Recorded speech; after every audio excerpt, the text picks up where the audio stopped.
Bom dia, irmãos. É um grande prazer estarmos juntos mais uma semana na Escola Bíblica Dominical para estudarmos juntos a Palavra de Deus. Eu te convido a orar comigo nesse momento. Feche seus olhos. Senhor Deus, Pai, obrigada, Senhor, pela oportunidade de poder estudar a Tua Palavra, Senhor. Obrigada, Deus, porque temos essa liberdade, Deus, de pegar nossas Bíblias e ler no momento em que queremos, Pai, poder falar contigo, Senhor, em voz alta. Senhor, muito obrigada, Deus, por essa alegria. Senhor, que Tu possa estar nos abençoando, Senhor, nos capacitando, abrindo nossos corações, Senhor, para ouvir aquilo que Tu tens a nos ensinar nesta manhã, Deus.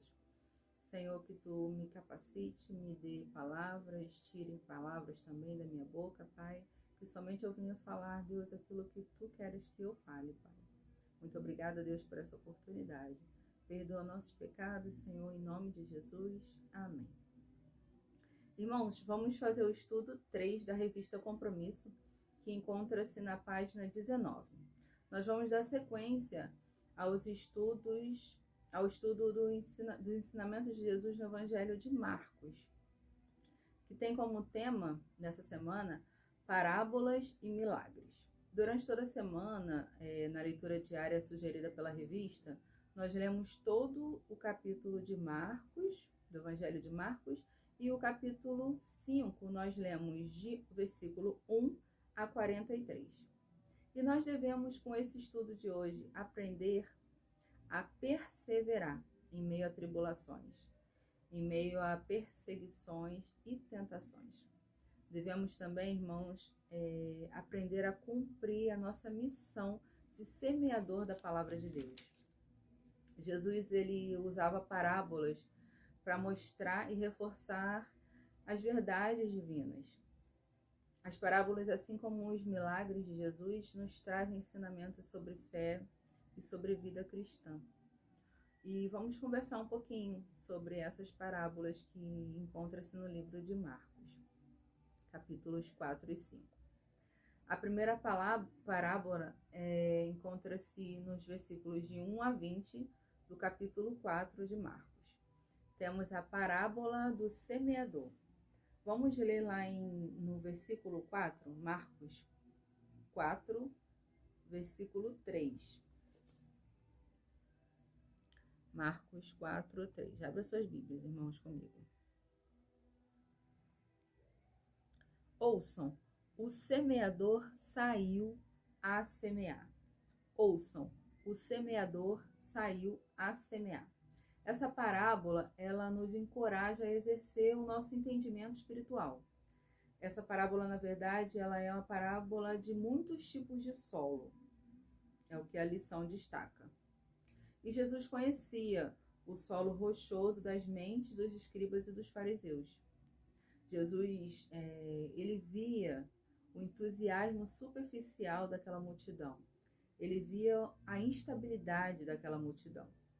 Mas a parábola, ela pode parecer, mas ela não é pessimista, pelo contrário. Nos versículos 4 e 5, nós vamos ler assim: Enquanto lançava a semente, parte dela caiu à beira do caminho, e as aves vieram e comeram. Parte dela caiu em terreno pedregoso, onde não havia muita terra, e logo brotou, porque a terra não era profunda. Viu, irmãos? Independente do solo, frutificou. Independente das circunstâncias, do que se perdeu, independente do que se perdeu, foi frutificado. Sem pensar, então, com relação ao que se perdeu, né? Por exemplo, ouvidos fechados. Quando nós falamos, às vezes, de Jesus, nós encontramos ouvidos fechados. Mas nós não podemos pensar nisso, porque pensar nisso nos desanima, com certeza. Porque quando a gente fala de Jesus, a gente só precisa falar. O resto é com o Espírito Santo. E a gente precisa crer nisso. Então, esses ouvidos fechados, essas sementes perdidas, a gente não pode focar nela. A gente precisa focar no solo. A gente precisa focar no bom solo. O bom solo, ele garante a abundância de fé. Ele garante a vitória do semeador. Porque Jesus, ele não parou. Jesus nos ensina a continuar. Ele continuou ensinando até o fim. E nós devemos aproveitar todas as oportunidades de falar do seu evangelho. Seja no púlpito, seja na aula, seja na IBD, seja na área de entretenimento da igreja, seja no seu trabalho, seja no ponto de ônibus, em qualquer lugar, irmãos. Devemos buscar falar do amor de Cristo. O importante é não parar nunca. Isso é importante. O desencorajamento, ele pode vir, sim, porque nós somos humanos. E acontecem coisas no nosso dia a dia que nos desencorajam, sim, com toda certeza. Mas a gente precisa estar focado na vontade de Cristo para nossas vidas. E Jesus nos deixa esse ensinamento nessa parábola. Continuar a evangelizar e falar do seu amor. Uma outra lição também que ele nos dá nessa parábola é que nós somos responsáveis pelo melhor aproveitamento das nossas oportunidades. A gente não precisa somente olhar as oportunidades, mas a gente precisa aproveitá-las da melhor maneira possível. Assim, aproveitando, vendo as oportunidades e aproveitando, Jesus nos garante que nós vamos colher. Ele garante, nós somos assegurados por ele, espiritualmente falando, que vamos colher o fruto. Então não vamos esquecer, irmãos, é possível viver o ideal cristão com sucesso. Com sucesso. É possível. Nós não temos sido cristãos que aproveitamos muitas vezes esse sucesso na vida. Muitas vezes nós somos relapsos nisso, mas a gente não pode desistir. Nunca é tarde para a gente voltar a pensar e agora sim, agora eu vou seguir nesse caminho. Nunca é tarde, nunca é tarde. Nós devemos buscar uma vida cristã de excelência, sempre excelência. Esse deve ser o alvo de todo cristão. Em Marcos 4, de 26 a 29, nós temos a parábola da semente. Nessa parábola, Jesus nos ensina sobre a importância do processo. Olha que importante, irmãos. A importância do processo. Vamos ler Marcos 26 e 27.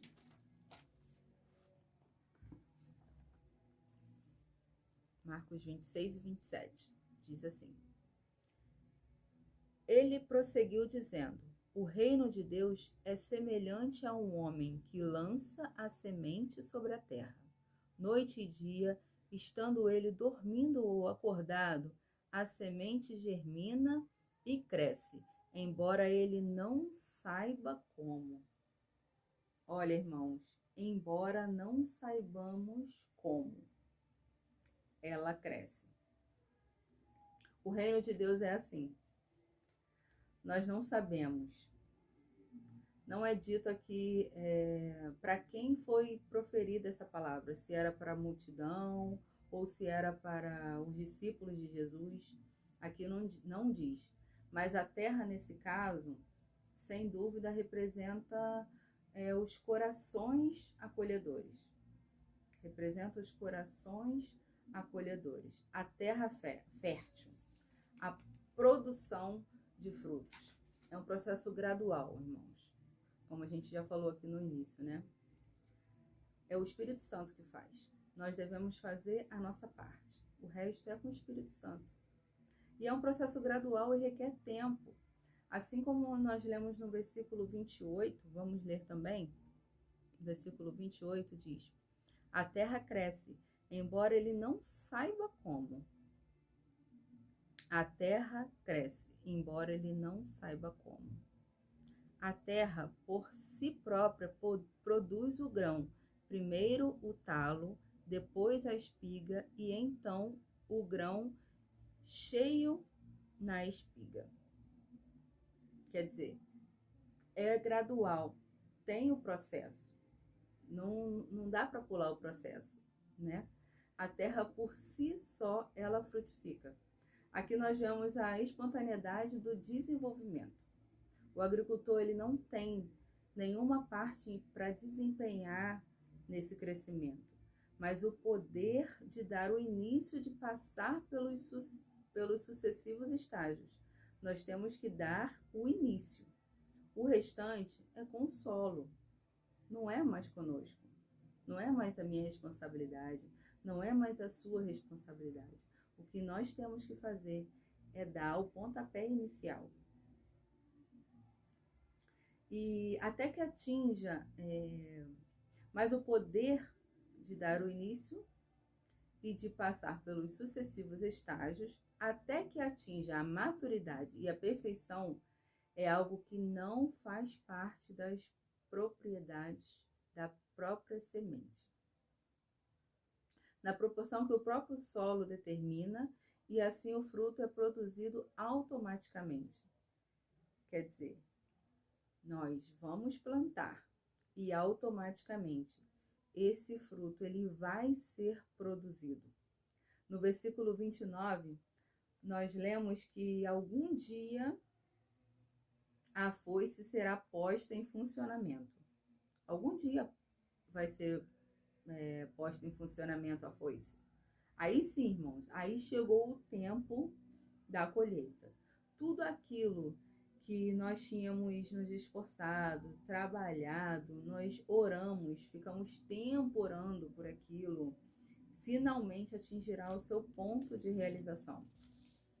Quando chegar o momento de ser usada a foice, né? Que nós não sabemos quando. Nós não sabemos quando.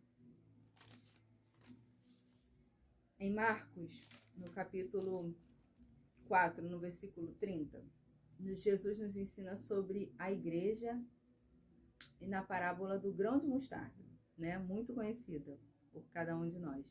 Jesus nos ensina sobre a igreja. No versículo 30, nós vamos ler assim.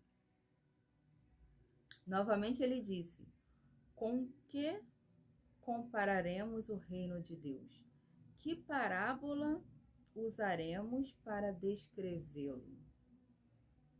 Jesus assegura ao mundo que a mensagem do reino haverá de prevalecer de modo maravilhoso. No versículo 31, nós lemos assim: e como um grão de mostarda, que quando se semeia é a menor de todas as sementes que há na terra. A planta é grande com relação à sua espécie, não em comparação às outras árvores. A planta é grande com relação somente àquela espécie. Mas a intenção não é comparar com outras espécies, mas sim de mostrar como ela é pequena, como aquela semente é pequena e torna-se um arbusto tão grande. Aqui nós podemos aprender, irmãos, que por mais que o início, o começo, ele seja pequeno, não importa, porque o grão de mostarda é muito pequeno, o arbusto é muito grande comparado à semente. Então podemos começar de pouco, não importa a maneira que vamos começar, se vamos começar devagarzinho ou não, se a gente pensa que aquilo pode ser pouco, não. O que nós temos que fazer, irmãos, é começar. Porque vai dar resultado. Mas sabe por que dá resultado? Sabe por que, irmãos, que vai dar resultado? Porque a graça de Deus, ela é suficiente. A graça de Deus é suficiente. Não existe limite para a provisão de Deus. Não existe. O homem não é condenado a seus próprios esquemas. Graças a Deus, nós não somos condenados, porque Deus nunca nos deixa sozinhos, jamais. Nos versículos de 35 a 41, nós temos também a parábola que Jesus acalma a tempestade. Jesus nos ensina o que fazer nas tempestades. Vamos ler os versículos 37, 38 e 39. Acompanha comigo aí na sua Bíblia. Levantou-se um forte vendaval, e as ondas se lançavam sobre o barco, de forma em que este ia se enchendo de água. Jesus estava na popa, dormindo com a cabeça sobre um travesseiro. Os discípulos o acordaram e clamaram: Mestre, não te importas que morramos? Ele se levantou, repreendeu o vento e disse ao mar: Aquieta-te, acalme-se. O vento se aquietou e fez-se completa bonança. Que maravilha! As tempestades da vida não anulam a bondade e o cuidado de Deus para cada um de nós.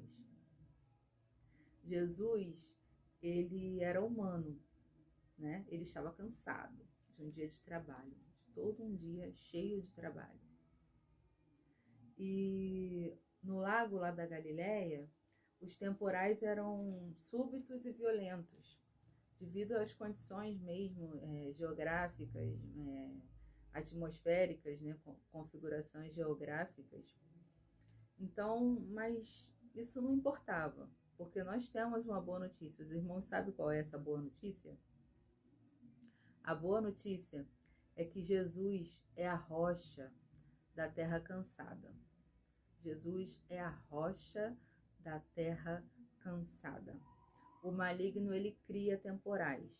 Sim, ele cria temporais.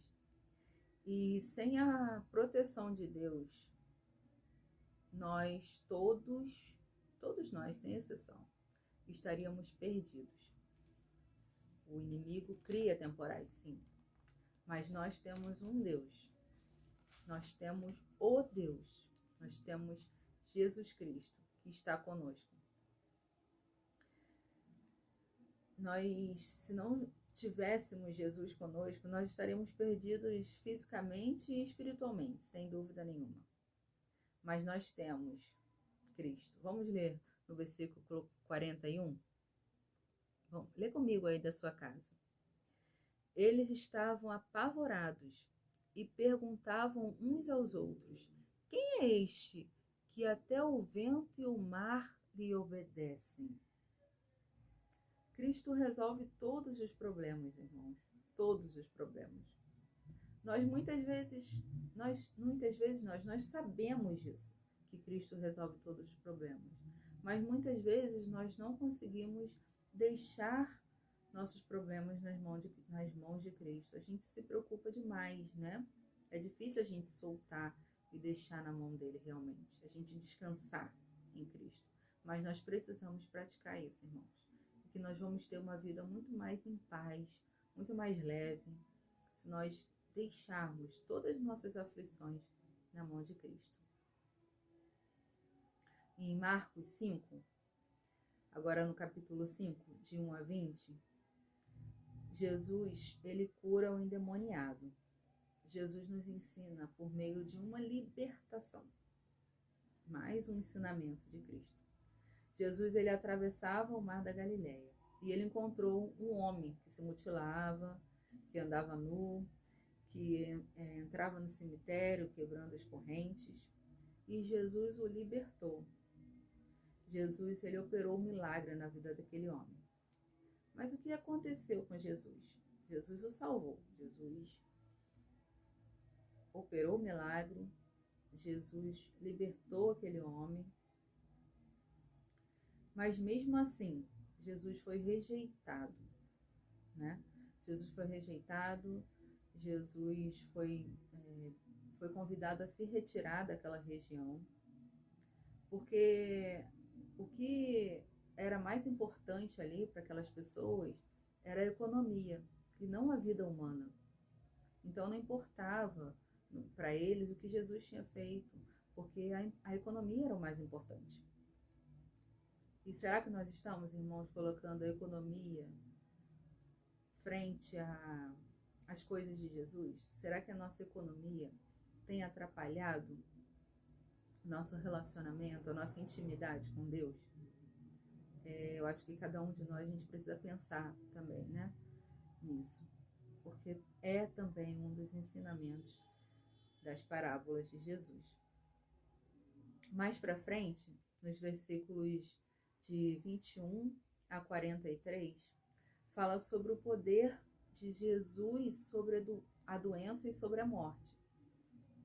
Nós temos aí uma bela lição de fé e de superação. Lição de fé e de superação.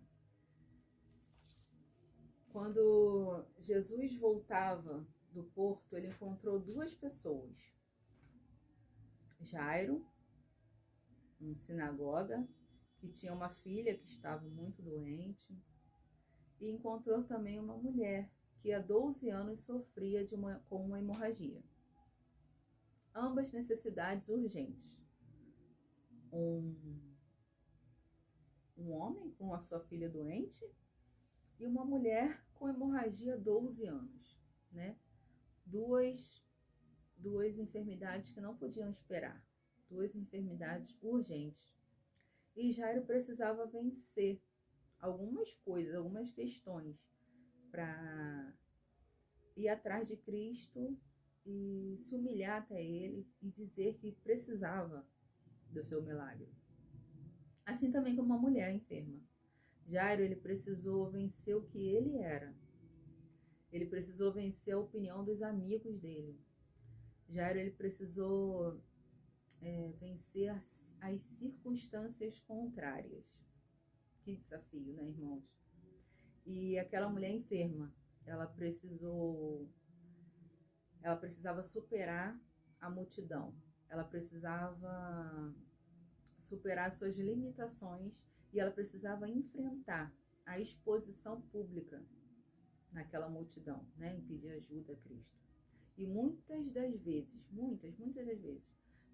para nós alcançarmos nossa bênção, aquela bênção que a gente tanto precisa, a gente precisa reconhecer que somos dependentes de Deus. A gente precisa abrir mão do nosso próprio eu. E o texto áureo dessa semana, abram suas Bíblias também comigo, em Marcos, capítulo 5, no versículo 19. Vamos ler juntos. Diz assim: Jesus não o permitiu, mas disse: vá para casa, para a sua família, e anuncie-lhes quanto o Senhor fez por você e como teve misericórdia de você. Vou ler mais uma vez. Vá para casa, para a sua família, e anuncie-lhes quanto o Senhor fez por você e como teve misericórdia de você. Jesus, nesse versículo, ele nos orienta a testemunhar onde quer que estejamos. Ele nos orienta a voltar para a nossa família e começar a falar das bênçãos que ele tem feito em nossa vida, na nossa família mesmo, na nossa casa. Porque muitas vezes a nossa casa fica para trás. A gente fala lá na rua, a gente se preocupa com quem está lá na rua, mas a gente não se preocupa com quem está do nosso lado, na nossa casa. E Jesus, nesse versículo, ele nos ensina: vá para a sua casa, volte lá para a sua família e conte para ele as bênçãos, as misericórdias que eu tenho tido com você. E nós devemos realmente começar com a nossa família, anunciando tudo o que Deus faz por nós, tudo o que Deus faz para cada um de nós, por você, por mim. Nós precisamos anunciar. Nós precisamos falar aos nossos pais, aos nossos filhos, aos nossos amigos, aos nossos irmãos, a pessoas próximas nossas. Irmãos, é importante também nós pensarmos que existe um plano de Deus para a vida de cada um individualmente. Existe um plano. Deus tem um plano para a nossa vida. E a gente precisa buscar qual é esse plano. A gente precisa se colocar no colo dele. A emoção religiosa, muitas vezes a gente tem esse tipo de emoção, emoção religiosa ela não basta se ela for apenas emoção. Emoção, a gente precisa usar a emoção. A gente precisa transformar a emoção. A emoção ela deve ser dirigida a um serviço útil. A gente não deve simplesmente sentir aquela emoção e deixar que ela se vá. A gente precisa dirigir essa emoção a um serviço útil. Esse serviço útil deve contagiar aquelas pessoas que estão ao nosso redor. Ela deve contagiar nossas famílias, nossos irmãos, nossa igreja. E nós devemos, assim, proclamar com alegria todas as bênçãos de Deus para nossas vidas. Com alegria. Vamos, irmãos, transformar tudo em nossa vida. Todas as bênçãos de Deus, tudo que recebemos dele. Vamos devolver para ele. Vamos tentar devolver um pouquinho para ele. Vamos transformar tudo isso em alegrias. E contar, proclamar. Vamos proclamar a todos as bênçãos que Deus tem feito por cada um de nós. Vamos orar, meus irmãos, nesse momento? Feche seus olhos. Senhor Deus Pai, muito obrigada, Senhor, porque podemos parar para pensar, Deus, em tantos ensinamentos, Pai, que Tu nos deste em cada parábola dessa, Deus. Senhor, obrigada, Deus, por tantas bênçãos, Senhor, por tantos cuidados. Deus, nos perdoa, Senhor, porque muitas vezes nós recebemos esse cuidado Teu e não contamos a ninguém, principalmente os da nossa casa. A gente muitas vezes fica quieto e a gente precisa proclamar com alegria todos os feitos Teus em nós. Perdoa, Senhor, nossas falhas. Nos ajude, Senhor, a daqui para frente contar, Pai, a todos, proclamar, Deus, tantas bênçãos, tantas misericórdias que Tu tens a cada um de nós. Senhor, que Tu possas nos ajudar, Deus, a se sentir honrados, Pai, em ser Teus filhos, Deus. Muito obrigada, Senhor, por cuidar de nós. Muito obrigada, Deus, por esses ensinamentos. Muito obrigada, Deus, pela vida de cada um que está aqui, Pai, estudando essa palavra, que Tu possas abençoar a vida de cada família, Deus, a minha família também, a vida da nossa igreja, do nosso pastor, Senhor, da irmã Márcia, toda a sua família também, Pai, que todas as famílias da nossa igreja, Senhor, famílias amigas, Pai, famílias que conhecemos, que todas as famílias, Senhor, possam ser abençoadas, Senhor, por Tua graça, Senhor, pelo Teu poder. E que possamos dizer, Pai, que a Tua graça nos basta, Pai, e que essa Tua graça, Deus, nos traga alegria a cada amanhecer. Obrigada, Deus, por tudo. Em nome de Jesus, Pai, eu Te agradeço. Amém e amém. Muito obrigada, irmãos, por abrir as portas da sua casa para estudarmos mais uma semana. E que Deus abençoe a sua vida, abençoe a vida da sua família. E até domingo que vem, às 8h45, em mais um estudo da EBD com o estudo número 4. Deus te abençoe.